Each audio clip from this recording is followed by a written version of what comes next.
Officially Annapurna যোজনায় আবেদন করার জন্য অনলাইন যে প্রসেস সেটা চালু হয়ে গেল। এই যে পোর্টাল আপনারা দেখতে পাচ্ছেন সোশ্যাল রেজিস্ট্রি ডট wb.gov.in, এই পোর্টালেই এসে আপনাদেরকে অনলাইনে অ্যাপ্লিকেশন করতে হবে। কিন্তু এই পোর্টালে এখন ইন্টারনাল কাজ চলছে, সেজন্য এখানে লেখা আছে we will be back soon, hour website is currently undergoing schedule maintenance. তো মেনটেন্যান্সের কাজ চলছে, যে জন্য এখন এই পোর্টালটি ওপেন হচ্ছে না। তবে এই পোর্টালটি খুবই সোজা করা হয়েছে। অনলাইনে ফর্ম ফিল আপের যে পদ্ধতি খুবই ইজি, যতটা দেখলাম। অফলাইন ফর্মে বরঞ্চ জটিলতা ছিল, কিন্তু অনলাইন ফর্মে অত জটিলতা নেই। আপনারা খুব সহজভাবেই অনলাইনে আবেদন করতে পারবেন।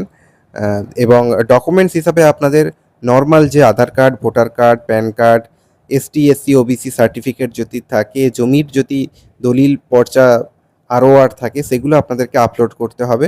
আমি বলবো আপনারা কিছুটা সময় ওয়েট করে যান।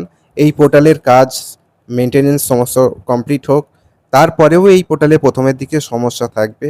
দিকে অনেকেই অ্যাপ্লিকেশান করতে যাবেন, যে জন্য সার্ভার ডাউনের মতো হয়তো সমস্যা দেখা দিতে পারে।